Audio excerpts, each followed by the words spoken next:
What's up mga bay, kumusta kayo? Isa ka ba sa namamroblema sa notification sounds ng mga application ng cellphone mo? Gaya ng Messenger, Facebook, na gusto mong patigilin yung notification pero di mo alam kung ano gagawin.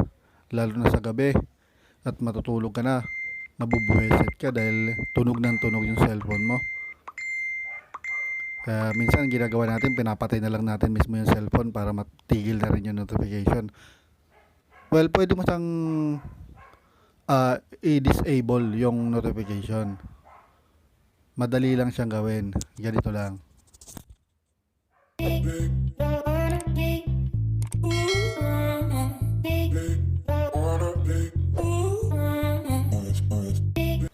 Una, punta tayo sa settings.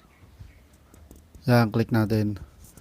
And then, dito sa hanapin mo yung notification and status bar. Tapos, click natin yung app notification management. Yan.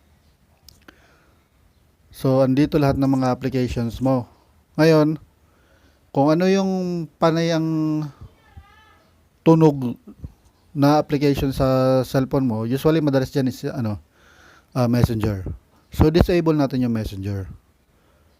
Hanapin natin yung Messenger. Like this. Yan. Tapos, i-disable natin tong allow notification. So, off natin yan.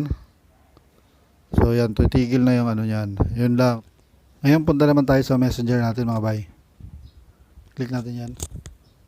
Sa top left, makikita natin yung profile natin. Click natin yan.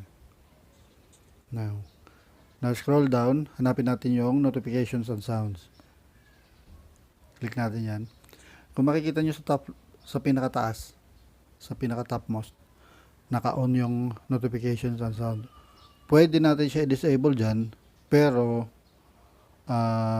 may limited time lamang siya. Click natin yan, try natin.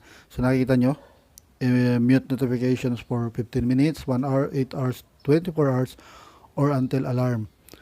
Eventually, after ng time duration, so babalik siya sa normal. Mag-on ulit yung notification. So, hindi natin gusto yan. So, cancel natin yan. Dito tayo sa manage notifications. Click natin yan. So, yan, nakita nyo, naka-on lahat. Lahat ng notifications related sa messenger mo nandito. Group chats, normal chats and calls, stories, lahat yan. Lahat nandyan. So, ito, pag disable mo tong show notification, yan yung one time, big time lang na pag-disable. So, lahat ng notification related sa messenger mo, mali-disable na yan siya. So, off natin yan, like that, wala na. So, back. So, yan, notifications off na. So, panghabang buhay na yan naka-off. So, hindi ka na ibabother ng notification ng messenger mo. So, yan. Okay na siya.